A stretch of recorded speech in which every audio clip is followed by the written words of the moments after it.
በዓልን አስመልክቶ የ3 ሚሊዮን ብር ቅናሽ አድርገናል። በተወዳጁ ሲኤምሲ ላይ እንደ ኢትዮጵያ እጅግ ቅንጡ ኮምፓውንድ አፓርትመንት ለሽያጭ አውጥተናል። ከፀሐይ ሪል ስቴት አጠገብ የፓርክ እይታ ያላቸውን ከ73 ካሬ እስከ 300 ካሬ፣ ከባለ 1 መኝታ እስከ ባለ 4 መኝታ በተለያዩ የካሬ አማራጮች ከ700 ሺህ ቅድመ ክፍያ ጀምሮ ቀሪውን ያለምንም የዋጋ ጭማሪ ቀስ ብለው የሚከፍሉበት ቀድመው ለሚመጡ ደንበኞቻችን ከ7 እስከ 30% እውነተኛ ቅናሽ አዘጋጅተናል። በዚህ ቅንጡ ኮምፓውንድ ውስጥ 2 የመዋኛ ገንዳ፣ ኢንዶር አውትዶር ፕሌይግራውንድ፣ ሲኒማ፣ ባስኬትቦል፣ ጂምና ስፓ ሁሉንም አንድ ላይ ያካተተ ቅንጦት ይገባውታል። ይሄንን ታላቅ ቅናሽ ለመጠቀም በ0911 22 10 35 ላይ ይደውሉልን። መልካም ዕድል። በዓልን አስመልክቶ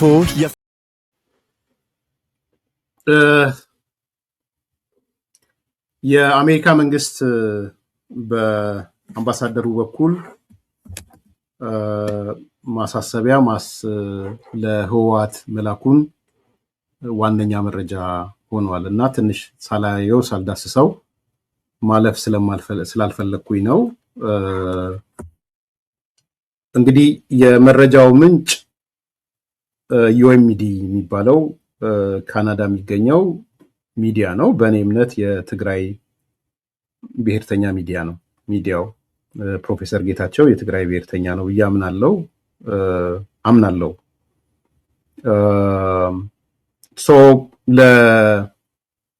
ለእነዚህ ለትግራይ ሰዎች ህወሓትም ለተለያዩ አካላትም ቅርብ ነው ፕሮፌሰር ጌታቸው።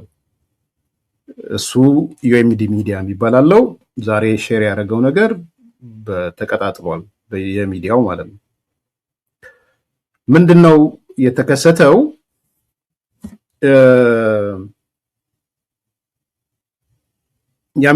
ለአሜሪካው አምባሳደር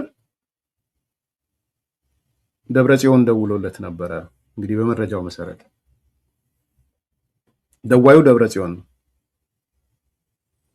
ደብረጽዮን ደውሎ አሜሪካ ምን ነው ዝም አለችን? በተለይ በሸረሪና ላይ እንደዚህ ተጠቅተን ስናበቃ እንዴት አሜሪካ ዝም ትላለች የሚል ለማሲንጋ እንደጠየቀው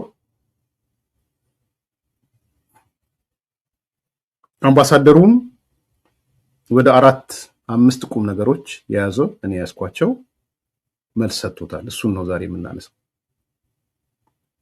የአሜሪካ ወኪል ነው። ስለዚህ ነው አሜሪካ ያነሳቸው ሐሳብ ያለው ማለት ነው። ማሲንጋ ወይም የአሜሪካው አምባሳደር አንደኛ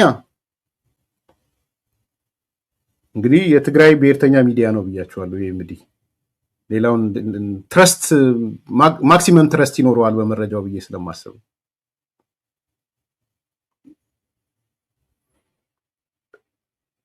ማሲንጋ ምንድን ነው ያለው? ጥቃቱን የጀመራችሁት እናንተ ናችሁ።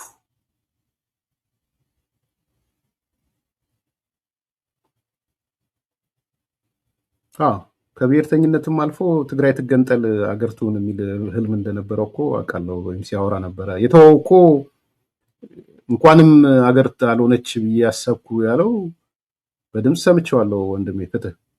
እንኳንም ሀገር አልሆነች ያለው የዚህ ወታደሮቹ ቲዲኤፍ የሚባለው ከኮር በላይ የወሰኑለት ነው። ደንግጦ ሀሳቡን የቀየረ የሚመስለኝ ዝርዝሩን ዲቴይሉን ራሱ ይናገር እንጂ ከአብረን የምንኖርበት ምንም ምክንያት የለም አይነት ስሜት ነው የነበረው። ከዛ በላይ ብሔርተኝነት አለ። የኔ ግምገማ ነው ግን ስለዚህ አንዱ ያነሳው ጥቃቱን የጀመራችሁት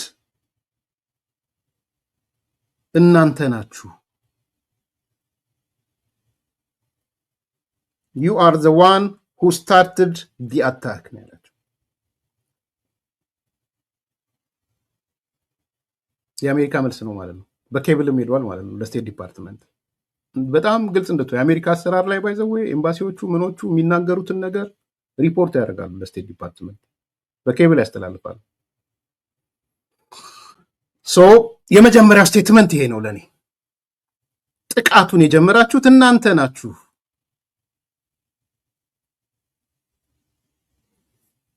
ሁለተኛ እናንተ ናችሁ በየጊዜው እየወጣችሁ የፌዴራል መንግስትን ብልጽግናን እንቀብረዋለን ያላችሁት እናንተ ናችሁ።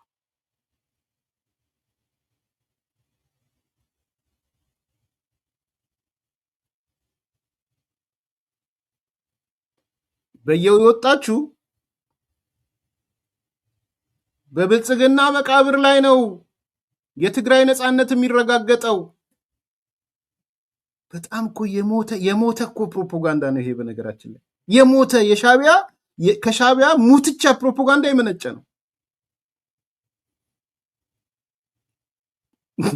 የሚያስቀው እኮ ሚዲያዎች እኮ አክሰስ ያገኙት ከኢትዮጵያ እንትን እኮ ነው አክሰስ የሚያገኙት።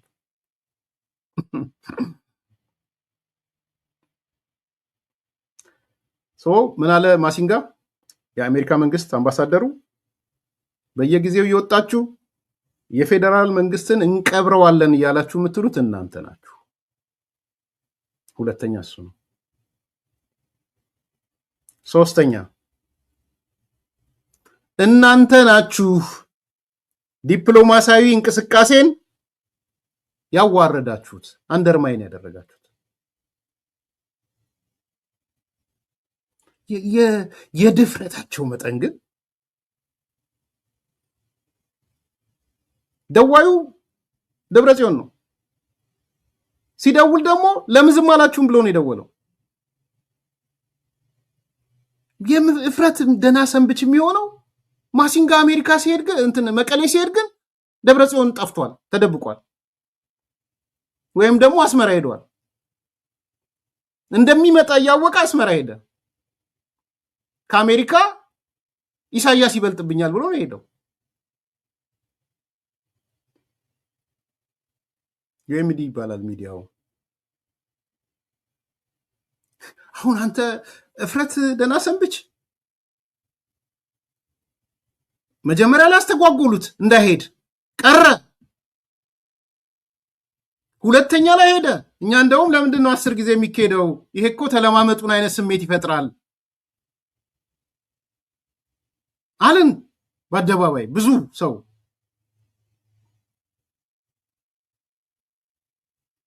እሺ ብሎ ሲሄድ የሚፈልገውን ሰው እንዳያገኝ፣ ጀነራል ታደሰን ማግኘት ፈልጎ ነበር እንዳያገኝ። ደብረጽዮን ሴት አለ የለም። በኋላ ሲረጋገጥ ኤርትራ ኢሳያስ ጋር ሄደው ወይም አስመራ ነው ያለው። ምን እያለው ነው? ከአሜሪካ ይልቅ ኢሳያስ ይሻለኛል ነው እያለ።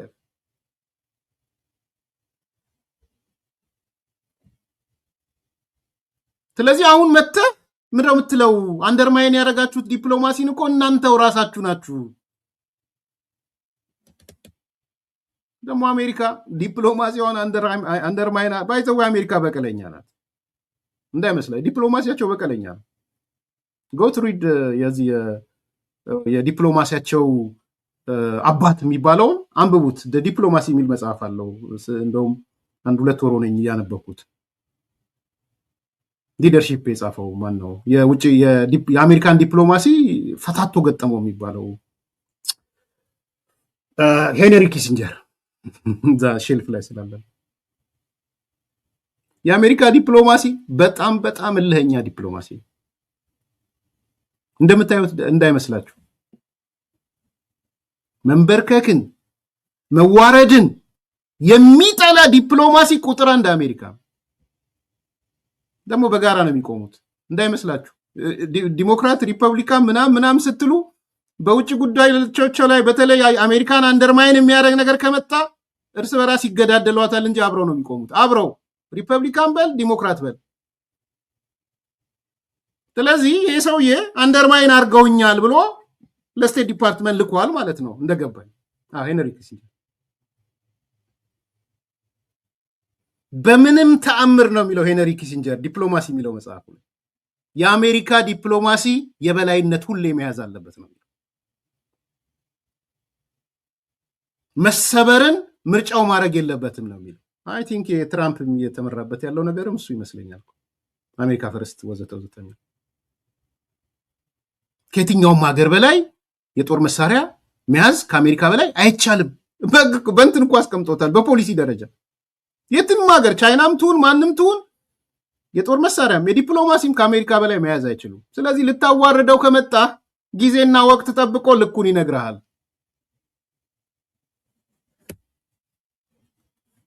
ስለዚህ ዛሬ ደውሎ ምነው ዝም አላችሁን ሲለው እንዴ ዲፕሎማሲውን አንጨቆረር የከተታችሁት እናንተ አይደላችሁ፣ የኢሳያስ ዲፕሎማሲ አይደለው እናንተ ጋር ያለው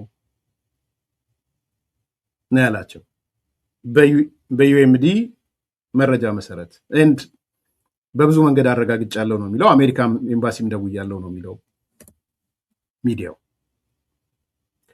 አራተኛ የአሜሪካ መንግስት ለደብረ ጽዮን የነገረው ታንኮችና የጦር መሳሪያዎች ከኤርትራ ወደ ትግራይ መግባታቸውን እናውቃለን ብሎታል። አይ ቲንክ የመጨረሻው ለኢትዮጵያ የድል ውጤት ነው። እነ ማርቲን ፕላውት እንደዘገቡት አውቃለሁ። ትላንትም ሳየው ነበር። በአደባባይም ታይቷል። ሰራዊቱ የኤርትራ ወታደሮች አመራሮች በጽምዶ በሚባለው ስም የኢትዮጵያን ድንበር ተሻግረው ሲገቡ ታይቷል። በዲፕሎማሲ ደረጃ ግን ሲነገር ይሄ ለኔ እስካሁን ከሰማሁት የመጀመሪያው ነው። አሜሪካ ናት። የኢትዮጵያ መንግስት ዛሬ አስመራን ቢመታ ህጋዊ ነው። በነገራችን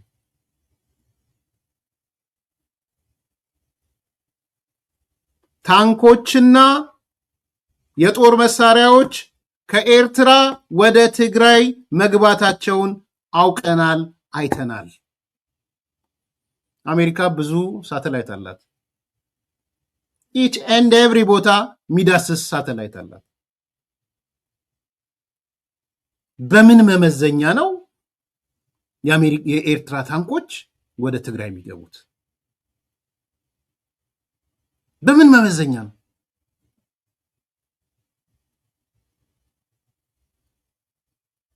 ክርክሮች እንዳሉ ሰማለሁ። ታዲያ የኢትዮጵያ መንግስት እንዴት ዝም ብሎ ይቀመጣል? እንዲህ እየታየ ይሄ እኮ የሉዓላዊነት እየተደፈረ ዝም ማለት ነው የሚል ኮሜንት በቅንነት ልውሰድና በቅንነት የሚሰጡ አስተያየቶች ያለው በቅንነት ልበለው አስተያየቱ ጦርነት ከመፈለግ እንደው ይዋጉ ይዋጣላቸው ከሚል ስሜት አይመስለኝም። ለአንዳንዶቹ በቅንነት ላንሳው። ግን የትኛው ነው ትርፍ የተገኘበት? አሁን ከዲፕሎማሲ አንጻር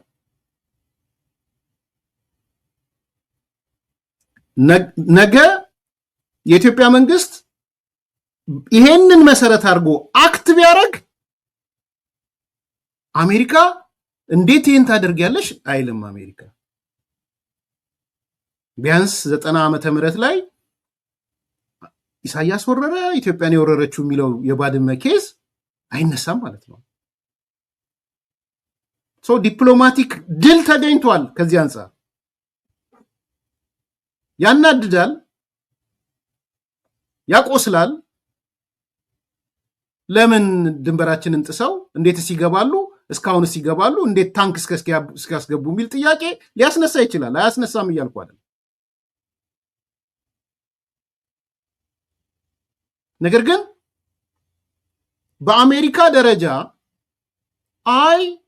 የአሜሪካ የኤርትራ መንግስት የዓለም አቀፍ ሕግን ጥሶ በወገሮች ከመግባት አልፎ የጦር መሳሪያ የራሱን የጦር መሳሪያ ወደ ኢትዮጵያ እያስገባ ነው የሚለው ሜሴጅ ቀላል ሜሴጅ እንዳይመስላችሁ።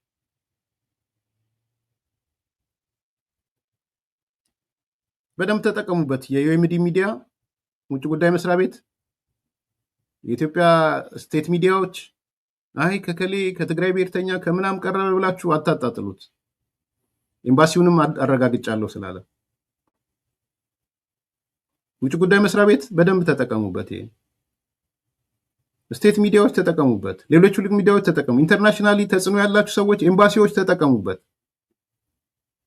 እንደዛ ነው የሚሰራው። ስለዚህ አሁን ሜንስትሪም አጀንዳ መሆን ያለበት የአሜሪካ መንግስት ታንክና ጦር መሳሪያ የኤርትራ መንግስት ወደ ኢትዮጵያ አስገብቷል የሚለው። ቲቪት እንዳለ አይቻለው። ትላንት አዲሱ ድመት ሳየው ነበር። የጦርነት ፓኬጅ ሁሉ አልቋል ኤርትራ ላይ ነው የሚለው የምሰማው። ተጨማሪ መረጃ ነው እሱ። የጦርነት እቅድ ኤርትራ ላይ አልቋል የሚል ነው። በቀጥታ ነው እየተነገረ ያለው። የጦርነት እቅድ ተዘጋጅቷል። የእቅዱ ባለቤት ኤርትራ ናት። በኤርትራ እቅዱ ተዘጋጅቶ አልቋል። ጽምዶ የጦርነት እቅድ ፓኬጁን ጨርሷል የሚል ነው የሰማሁት። ይሄ ቃል በቃል በቪዲዮ ስላለ ማምጣት ስለሚቻል ማለት ነው። ስለዚህ የጦርነቱም እቅድም የጦርነቱም ባለቤት ኢሳያስ ነው፣ የኤርትራ መንግስት ነው ማለት ነው። ከሌላ አይደለም፣ ከኤርሚያስ አይደለም የመጣው፣ ከኢቲቪ አይደለም የመጣው፣ ከሶኮል ፋርሴቡላ አይደለም የመጣው ከማን ነው? ከራሳቸው ከህወሓት የውጭ ፕሮፓጋንዳ ኃላፊዎች ነው የመጣው። ይሄ ጽምዶንም አማራውን የሚጠረንፉት ሚዲያዎች ማለት ነው።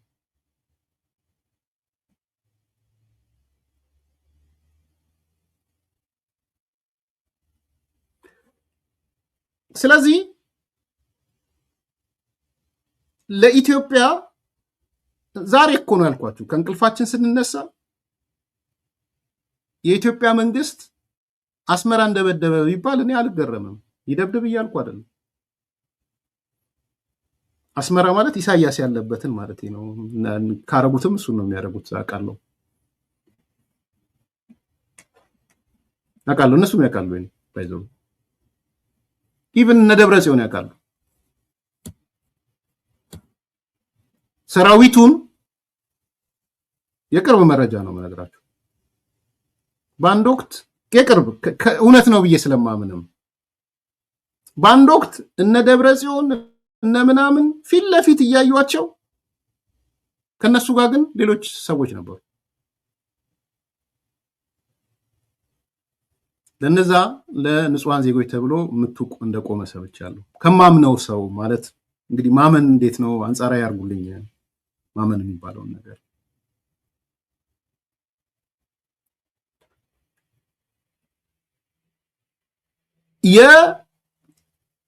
የኤርትራ ሰዎች ከዚህ ከህወሓት ጋር ጽምዶ ፈጥረው ሰራዊቱን መስመር ሰርተው ሰራዊቱን በመሃል ህዝብ እዛና እዛ ህዝብ አድርገው የሚሄዱበት መሰረታዊ ምክንያት ህዝቡ አጀበ ወይም የህዝብ ጽምዶ ስለሆነ አይደለም። ህዝብ ካለ ድሮን አይመታም ብለው ስለሚያስቡ። አይታችሁ ከሆነ ከኋላና ከፊት መሃል ላይ ህዝብ ነው ያለው። ዳርና ዳር ነው የሚሰመረው ወታደሮቹ ያሉት፣ የወታደራዊ አዛዦቹ ወደ ኢትዮጵያ ሲገቡ ማለት ነው። የዚህ መሰረታዊ ምክንያት ያ ከበሮ እየመታ ድፎ ዳቦ ስለያዘ አይደለም። ከህዝብ ጋር ካለ እርምጃ ለመውሰድ አስቸጋሪ ስለሆነ ለዚህ ነው ከህዝብ ጋር የሚጣመሩት። ሚኮስ ቢደረግላቸው እንኳን ምንድነው ህዝብ ተብሎ ሌላ አጀንዳ ያነሳል።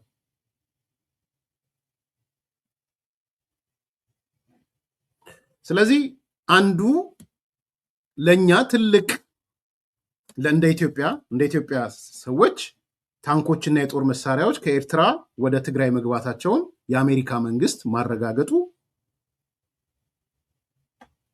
ትልቅ ነገር ነው። ነገ ከነገ ወዲያ ዊ ዶንት ኖ ከእንቅልፋችን ስንነሳ ምን እንደሚሆን ያናድዳል፣ ያበሳጫል። ከምሬ ነው። ከአንዳንድ ሰዎች ጋር በስልክም በምንም ሳወራ እስከ መቼ እንዴት ድንበር ተጥሶ ያ ስሜት ይፈጥራል። አይ ነው እኔም አውቀዋለሁ። እኔም እኮ ይሰማኛል የሆነ የተጠቂነት ስሜት የትንትንነት ስሜት ይሰማል። ግን ደግሞ አንዳንዴ ኮስት ቤኔፊት አስልተ ዛሬ አሜሪካ የደረሰችበት ደረጃ አጽተ መቆየት አስተሳሰብ እንዲሁም ማድረግ ሁሉም የአሜሪካ መንግስት በአምባሳደሩ መልኩ የገለጸውን ነገር ሌሎቹም እንዲገልጹት ማድረግ ያኔ ምን ይሆናል?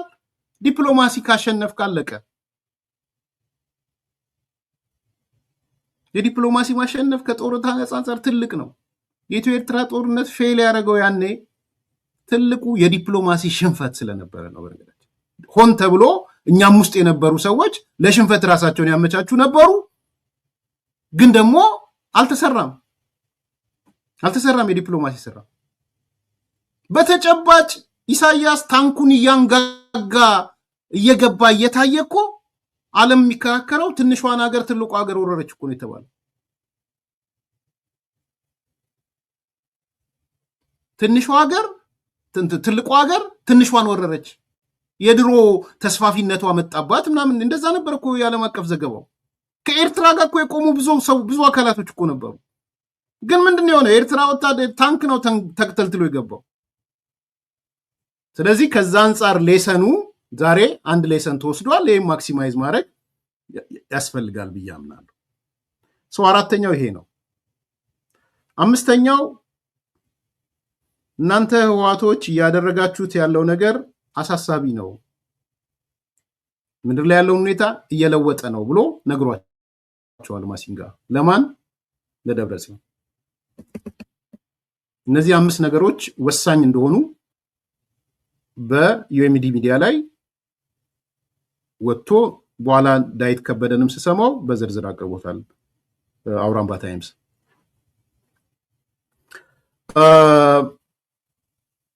እነዚህ ናቸው። ሳመራይዝ ላድርግላችሁ፣ ምናልባት በመሀል ሀተታ ስለከተትኩበት። አንደኛ ጥቃቱን የጀመራችሁት እናንተ ናችሁ፣ ለደብረጽዮን የአሜሪካ መንግስት ተወካይ አምባሳደር ማለት ነው። you are the one who started the attack። ሁለተኛ እናንተ ናችሁ የፌዴራል መንግስትን እቀብረዋለሁ እያላችሁ በየመድረካችሁ ላይ የምትነጋገሩት። ሶስተኛ እናንተ ናችሁ ዲፕሎማሲያዊ እንቅስቃሴን አንደርማይን ያደረጋችሁ። አራተኛ ታንኮችና የጦር መሳሪያዎች ከኤርትራ ወደ ትግራይ መግባታቸውን አውቀናል፣ አረጋግጠናል። አምስተኛ ህወሓት ያለውን ሁኔታ እየለወጠ መሄዱ አሳሳቢ ደረጃ ደርሷል።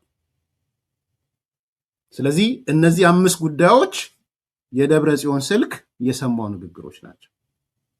ዳዊት ይሄን ጉዳይ ደብረጽዮን ለኮማንድ ፖስቱ ወይም ለህወሓት ስራ አስፈጻሚ እንዳቀረበ ደብረጽዮን ነግሮናል። ፊድባኩ ምንድነው? ተገልብጦ ነው የመጣው። ፊድባኩ ምን መሰላችሁ? ፊድባኩን ዛሬ ሰጥተዋል። የሰጠው የህወሓት የህዝብ ግንኙነት ኃላፊ ነው፣ የህወሓት የፒአሩ ማለት ነው። ኦልሞስት ለአሜሪካ መንግስት ነው መልስ የሰጠው። ህወሓት መልስ ሰጥቷል። ለዛ ቀጣይ ምን ይሆናል እናቀም። ዋናው አጀንዳ አንዱ እሱ ሆኗል። ምንድነው የሆነው? የህወሓት የጽህፈት ቤቱ ፒአር በቀጥታ መጥቶ ከአሁን ወዲያ ምዕራብ ትግራይ ይመለስልን፣ ከጦርነቱ በፊት ወደ ነበርንበት ስታተስኮ እንመለስ፣ ተፈናቃዮች ይመለሱ ምናምን የሚል ጥያቄ የለንም። ለፌዴራል መንግስቱ ወይም ለሌላ አካላት ይህን ጥያቄ አናቀርብም። ከዚህ በኋላ ያለን ጥያቄ 4 ኪሎ ሄደን የብልጽግና መንግስትን ቀብረን የቀብር ማረጋገጫው ላይ የምንመሰርተው ነገር ነው ብሎ ዛሬ ይፋ አድርጓል። ባይሰው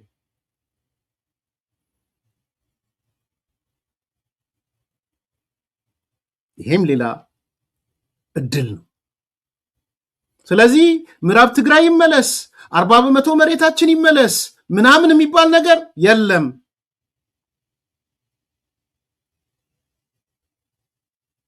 ስታተስ ኳንቴ ይምጣ፣ የምናምን የሰርቪስ ይመለስልን ምናምን የሚባል ነገር የለም። ከዚህ በኋላ የምናደርገው ብልጽግናን መቃብር የብልጽግና መቃብር ላይ ነው 4 ኪሎ መተን ያለ። ይሄ ከወሰኑ ቆይተዋል።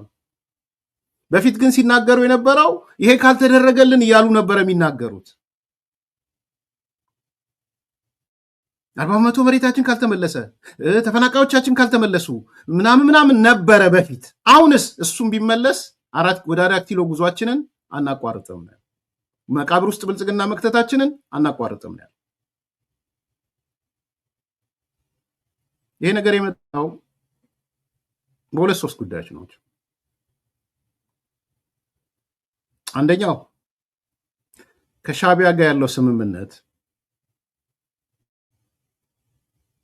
ሻቢያ ጋር ሲሄዱ የጦር መሳሪያ የምታገኙት፣ ሎጂስቲክ የምታገኙት፣ ስልጠና የምታገኙት እኔ የምሰጣችሁን አቅጣጫ ከተቀበላችሁ ብቻ ነው ብሏቸዋል። ዋይዘው በሱ ተስማምተዋል። ወለም ዘለም የሚባል የለም። በመሃል ላይ ድርድር ምናምን ቢሏችሁ የለም። ኢቭን ምዕራብ ትግራይ መለስ ቢላችሁ እንኳን አትሰሙም። ከኔ ጋር የሚኖራችሁ የጦር መሳሪያም ሆነ ሌሎች ግንኙነቶች የሚመሰረቱት በኔ ተርምና በኔ ኮንዲሽን ነው። እኔ በምሳስቀምጥላችሁ አቅጣጫ ነው። ሻቢያ በግልጽ ነው የነገራቸው። የአግሪመንቱ አንዱ አካል ከዚህ የሚቀዳ ነው፣ ከአስመራ የሚቀዳ ነው። ሁለተኛው መቀሌ ነው። የመቀሌው ዛትማች ነው ብዬ አላምነው። ግን መቀሌም ላይ ከነ ዘመነ ጋር ካለው ሌሎቹም ጋር አሁን ሰሞኑን ይፋ እናደርገዋለን የሚሉት አዱ ከበሬ ጥምረት አንዱ የተስማሙት ተናጥላዊ ውሳኔ መወሰን አይቻልም የሚል ነው የወሰኑት። አሁን ያወጡታል፣ እንትናቸውን እቅዳቸውንም ያወጣሉ፣ ኦፕሬሽናቸውንም ያወጣሉ ከተመቻቸው። ስለዚህ ዘሶኮልድ አፋብን ነጠል ብሎ ከኢትዮጵያ መንግስት ጋር መነጋገር መደራደር አይችልም። በስምምነታቸው መሰረት ዘሶኮልድ ቲፒኤልኤፍ ለብቻው ተነጥሎ ድርድር፣ ውይይት፣ ንግግር ማድረግ አይችልም። በሴም ስቶሪ ለኦነግ ሸኔ ወዘተ ሌሎቹም ማለት ነው። የዚህ የሶማሌ ነፃ አውጪ ምናምን ብሎ አንድ ሰው ነው ሁለት ሰው ይቀረዋል። ኦኤንኤልኤፍ ሁለት ሰው ነው ያለው። ኦኤንኤልኤፍ ባይዘው ሁለት፣ አንዱ አውስትራሊያ ነው፣ አንዱ ኬንያ ነው። ሌሎቹ በሙሉ አሁን ፓርላማ ገብተዋል፣ ምን ብለዋል፣ ምናምን የመንግስት ስልጣን ይዘዋል ምናምን የሉም። ሶማሌ ውስጥ እኮ ሁለቱ ውጭ ያሉት ሁለቱ ነው ያሉት፣ ሌሎቹ በሙሉ የሉ። ግን አንዱ ጥምረት የተባለው አላያንስ የተባለው መቀሌ ላይ የሆነ እንትን ነው ኦብነግ ነው። ኦብነግም የፈረመው ወይም እየፈረሙ ያሉት እነ ዘመነም እየፈረሙ ያሉት እነ ማነው ስሙ ቲፒኤልኤፍ እየፈረመ ያለው አንደኛው ከአንደኛው በተናጠል መሄድ አይቻልም የሚል የፈረሙ። ስለዚህ ነጠል ብላ ስለ ውይይት ስለ ድርድር አንደኛው ከአንደኛው አወራም ማለት ነው። ይሄም የሻቢያ ውጤት ነው በነገራችን ላይ። ቢኮዝ ሻቢያ መጀመሪያ ከህወሓት ጋር ጽምዶ የሻቢያና የህወሓት ነው እንደምታውቅ ጽምዶ፣ እዛ ላይ አገልጋይ ነው። ሌላው ጥምረት ብሎ ሊመጣ ነው። ስለዚህ የውሳኔው የዚህ የህወሓት የውጭ ግንኙነት ኃላፊው የፒአሩ የፈትለወርቅ የህዝብ ግንኙነት ኃላፊ አሁን የተናገረው ነገር ብዙዎች እንደ ሽፍት ወስደው፣ ሽፍት ግን አይደለም፣ ኦልሬዲ ወስነዋል እነሱ። ከዚህ በኋላ ምዕራብ ትግራይ፣ ከዚህ በኋላ ምስራቅ ትግራይ፣ ደቡብ ትግራይ የሚባል ነገር የለም። ከዚህ በኋላ ተፈናቃይ ይመለስ አይመለስ የለም። ከዚህ በኋላ ሰርቪስ ይመለስ አይመለስ የለም። ከዚህ በኋላ ገንዘብ ይለቀቅልን አይለቀቅልን የሚባል ነገር የለም። ከዚህ በኋላ ነዳጅ ምናምን የሚባል የለም። ጉዟችን በቀጥታ 4 ኪሎ ያለውን መንግስት መቃብር መክተት ነው። የሚፈጠሩ ጥምረቶችም ከሻቢያም ጋር ያለው ፕላስ ከነ ዘመነ ጋር ያለው ነገር ከዚህ ጋር የተሳሰረ ነው። እነ ዘመነም ሲወጡ ከዚህ በኋላ የሚሏቸው ይሄንን ነው። እነሱ ድሮ የሚሏቸዋል በመቃብር ላይ ነው ይላሉ ድሮ። ይሄ አንድ ጉዳይ ነው። ከዛ በተረፈ የደረሰኝ መረጃ ለነዘመነ ትዕዛዝ ተሰጥቷቸዋል እስክንድርን ባገኙበት እርምጃ እንዲወስዱበት። እንደው የእስክንድር አይሮን ነው እንግዲህ ቤተሰብ ወይ ምናምን የምትሉ ሰዎች ንገሩት ለእስክንድር። ይሄን ጥያቄ የላከው ዘመነ ነው። ዘመነ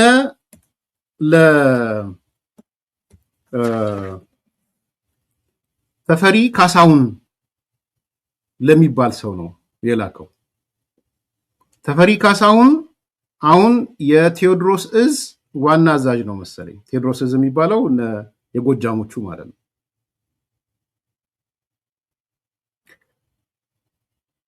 ዘመነ ምን አላቸው? ቲፒኤልኤፎችም የእስክንድር መኖር ይጎዳናል፣ ያደራጅብናል።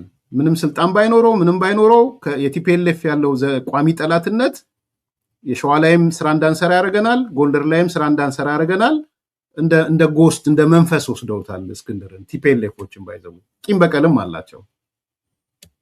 ስለዚህ አንዱ እርምጃ በህይወት እንዳይኖር ማድረግ ያለባችሁ እስክንድርን ብለዋቸዋል። ምንም ፓወር ያለውም አይመስለኝም። ነገር ግን እሱን እርምጃ ወሰዱበት ነው። ውሳኔ እንትን የተላለፈው ለተፈሪ ካሳሁን ለሚባለው ነው። ተፈሪ ካሳሁን የቴዎድሮስ እዝ ሰብሳቢ ነው። ዘመነ የአፋብን ሲባል ያኛው ቴዎድሮስ እዝ ያለበት ማለት ነው። ተፈሪ ካሳሁን ትእዛዝ የደረሰው ከዘመነ 2 ሰዎች እንዲያስወግድ ነው ትእዛዝ የተሰጠ። ይሄ የተጨባጭ መረጃ ነው። ባይዘው እኔ ነግሬያችሁ የተሳሳተ ነገር አላገኛችሁም እስካሁን። ለምን እንደሆነ ነግራችኋለሁ። አንዱ ተፈሪ ከዘመነ ትእዛዝ ሲደርሰው አንደኛ አስካለ የምትባለውን አስወግድ ነው ያሏት። አስካለን አወቃችኋት አይደል? አስካለን አስወግዱ። ለምን እንደሆነ አላውቅም፣ መወገድ አለባት ብሏል አስካለ። ሁለተኛ እስክንድር ነው ያሉት። አስካለ በእነሱ ቁጥጥር ስር ነው ያላቸው። ከዛ የቴዎድሮስ እዝ የሰበሰባቸው ሰዎች አስካለ በእጃችን ቁጥጥር ስር እያለች ለምንድን ነው መንገላት?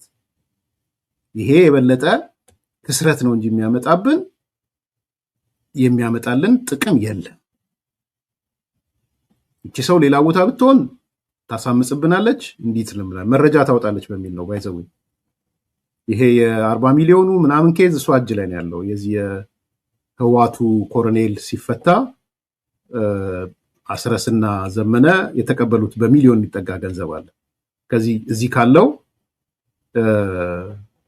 አዲሱ ድመት ጋር ከዛ በኋላ ነው ባይዘው። አዲሱ ድመት እዚህ ያለው የትግራዩ የሻቢያ አዲሱ ድመት የህዋቱ ሰው ማለት ነው። ፕሮፓጋንዳ የሁሉም አዛዥ ነው በነገራችን። የወለ ማዛ ወላ አማራ ጽንፈኛ ምናምን የምትሉት ጓንዳ ያለው በሙሉ እሱ ነው የሚያዛቸው። ትእዛዝ የሚሰጣቸውም የመረጃ የሚሰጣቸውም እሱ ነው። ከሱ ነው የሚቀበሉት። አቅጣጫ የሚሰጣቸውም እሱ ነው። ያኔ አስረስን ሲሰድበውም ዝም ብሎ አይደለም የሰደበው። እረፍ፣ ተጠንቀቅ፣ አለዛ እርምጃ እንወስድብሃለን ያለውን በባዶ አይደለም። የራሱ ፋኖም አለው በነገራችን። በጣም እኮ እኔ ማለት ተረት ነው የሚመስል፣ የሆነ ህልም ነገር ይመስላል አይደል? አንድ የትግራይ ተወላጅ፣ አንድ የህወሓት ዋና አቀንቃኝ፣ የፕሮፓጋንዳ ክፍል አሜሪካ የተቀመጠ ሰው የራሱ ፋኖ አለው ብለህ አይዘገንንም? እዛው ጎጃም የተቀመጠ የራሱ ፋኖ አለው፣ ወሎ የተቀመጠ በተለይ ጎጃም ላይ የሱ ፋኖ ማለት ነው። ስፖንሰር የሆኑ ማለት ነው። ቢኮዝ ፋኖ ገንዘብ ከፍለህ ፋኖ መግዛት ስለምትችል ትችላለህ። አንተ የተወሰነ ገንዘብ ከላክ ፋኖ ትገዛለህ። ባይዘው የፋኖ ለገበያ የቀረበ ሰው ነው ፋኖ ማለት። በተለይ ጎጃም የወሎም የጎጃም ለገበያ ቀርቧል እና ዩ ካን ባይ የሆነ ያንተ ገንዘብ ነው ማተር የሚያደርገው። ስለዚህ የእሱ የሚከፍላቸው ፋኖች አሉት። አስረስን ያስፈራራው በዛ ነው። አይታችሁ ከሆነ አንዱ ጥያቄ አስረስ እስቲ ጎበዝ ከሆንክ ደጋሚ ወደዛኛው ሚዲያ ሂድ ብየው ነበር። አልሄደም፣ የሚሄድም አይመስለኝም።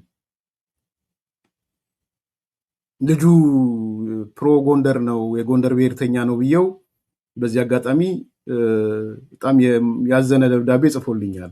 በለጠ መናገር ስላለብኝ ነው ባይዘው እና በይፋም ልጠይቅህ፣ እኔ መምጣት ትችላለህ፣ እኔ ሚዲያ ጋር በለጠ መምጣት ትችላለህ። የጎንደር ፕሮ ጎንደር ነው እንዴት ትለኛለህ ብሎ ጽፎልኛል። ኦፕንሊ ልናገር፣ እኔ ማቆየትም አልፈልግም። አስረስ የተዋረደው የጎንደር ተኮር ሚዲያ ጋር ስለሄደ ነው እንጂ ሌሎቹ ጋር ቢሄድ አለስላሰው ይልኩት ነበር ስል ልጁ ደስ አላለውም፣ በለጠ ደስ አላለውም።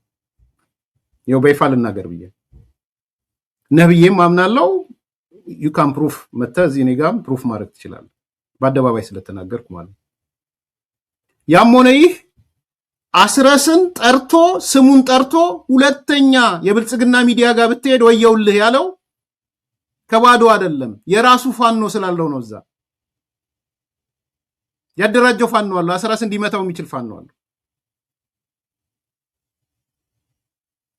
ስለዚህ ዘመነ ከህዋት የደረሰው እስክንድርን አስወግድ ነው የተባለው ዘመነም እስክንድር እንዲወገድለት ይፈልጋል ታውቃላችሁ የቀን ከሌሊት ቅዠቱ ነው ብያቸዋለሁ ከማንም በላይ የሚያባንነው እስክንድር ነው ለዘመነ በቃ እንቅልፍም አይወስደውም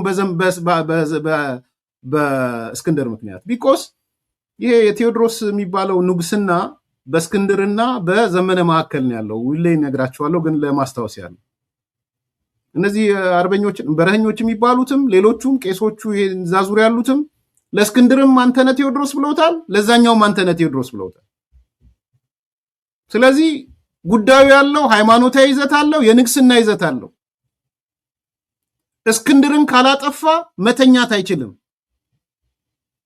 የስታሊንና የእንትና ጉዳይ ነው ብያቸዋለሁ የዚህ በነበሩ ጊዜ የስታሊን አሳዶ ሜክሲኮ መጥቶ የገደለው ማለት ነው ሶ አሁን እስክንድርንም አጥፉልኝ ነው ያላቸው ማናት የምትባለውን አስካለ የምትባለውንም አጥፊ ነው አስካለ መረጃ ስላላት ነው ሚስጥር ስላላት ነገር ግን የእዙ ሰዎች ስብሰባ ላይ በአስካለ ላይ ተቃውሞ ነው ያነሱት እኛ እሷ እጃችን ስላለች አስካለ ደምሴ እንትና አንገላትም ነው ያሉት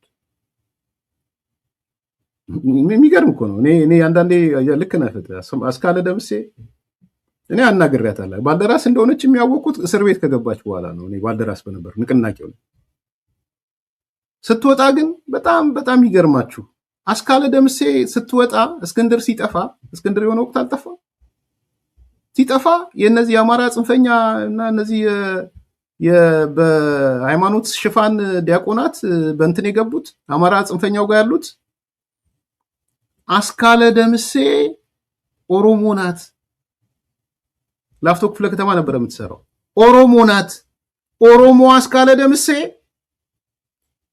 አጠፋቸው እስክንድርን ተብሎ ፕሮግራም ተሰርቷል በጣም ይገርማል እኔ ኦሮሞቱም ምን ይኑራት የማውቀው ነገር የለም አስካለ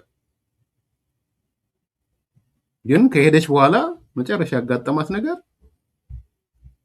የቁም ስር አሁን አስረዋታል እስከ እርምጃ ነው የተነጋገሩ ያሉት ያም ሆነ ይህ ያለው ነገር ይሄ ነው የሚመስለው እስክንድር ይሙት ይኑር ይደን አላቅም አምኖት ሹር በእንትን ባለበት እንግዲህ መከታውን ብዙ የሚከላከለው ደረጃ ላይ አይደለም ነው የሰማሁት ደሳለኝ ሲያስብ ሸዋ የሚባለው ነው አሁን ሸዋ ላይ ትልቅ ሚና ያለው ደሳለኝ ሲያስብ ሸዋ ነው የሚባለው አድራጊ ፈጣሪው እሱ ነው ብለዋል ስለዚህ እስክንድር በህይወት ካለም እነ ደሳለኝ ሲያስብ ሸዋ የሚያደርጉትን ነገር እናያለን ሌላው ምናልባት አብሮ ያውን ዶክመንት እየተነጋገሩ ያሉት ቋሚ ጠላት የለም ቋሚ ወዳጅ የለም የሚል ሰነድ አዘጋጅተው ውይይት ላይ ነው ያሉት እቺን እንደመነሻ አድርገው ነው ቋሚ ወዳጅ ቅድም የነገርኳችሁ እንዴት ነው መረጃው የሚገኘው ያላችሁት ይሄ የፋኖ ታጣቂ የሚባለው ጋር በጣም ቅሬታ አለ ሪዘንትመንት አለ ባይዘው ምንድነው የተደረገ ያለው እንዴት ከቲፒኤልኤፍ እንዴት ለቲፒኤልኤፍ አሽከር እንሆናለን በቃ ሄደን አሽከሩንን ማለት ነው ምናምን የሚል ቅሬታዎች አሉ በዚህ ምክንያት ማአት መረጃ ነው የሚወጣው ማአት ስለዚህ ያ መረጃ አንዱ እየተገኘም ያለው በታጣቂው መካከል ያለው ልዩነት እንዴት ለቲፒኤልኤፍ አሽከር እንሆናለን የሚል ነገር ስላለ ነው በብዛትም እየተገኘ ያለው ሰው ከዛ በላይ ግን መሄድ አይችልም ስለዚህ ምን አድርገዋል አሁን ርዕስ ሰጥተው ዶክመንት አዘጋጅተው ቋሚ ጠላት ቋሚ ወዳጅ የሚባል ነገር የለም የሚል ነገር ነው የተነሳለው እንግዲህ ቋሚ ጠላት ቋሚ ወዳጅ የለም የሚለው ነገር ምን እንደሚፈጥር አላቅም እሱን እናያለን ለወደፊት እንዲህ አይነት ቲዮሪ ምን ያህል ያስኬዳል አላቅም ዞሮ ቲዮሪው አህያነት ነው። እሱ ነው አህያነት ነው ያለው። አህያነት ነው እየተካሄደ ያለው። ያም ሆነ ግን ባጭሩ ለመጨረስ እነዘመነ በአሁን ሰዓት እስክንድርን በእግር በፈረስ እየፈለጉ ነው ሊያጠፉት። በህይወት ይኑር አይኑር የሚታወቅ ነገር የለም። አይ ዶንት ኖ። በህይወት ቢኖር ኖሮ እቺ አዲስ አበባ አጀንዳ እንደዚህ በጦዘች ሰዓት ወጣ ብሎ የሆነ ነገር ይላል ብዬ አስቤ ነበረ። ያው አዲስ አበባ ኢሹ ስላለበት ስለዚህ ያለበት ሁኔታ አዝናለሁ። እንግዲህ በህይወት ይኑር አይኑር እኔ እርግጠኛ አይደለሁም። የምታገኙት ሰዎች ተጠንቀቅ በሉት፣ ወደ ሰላምና በሉት። አያዋጣም ከዚህ በኋላ። ወደ ሰላም ከመጣ ለማገዝ ፐርሰናሊ ለማገዝ ፍቃደኛ ነኝ። በይፋም ልናገር ብዬ ነው።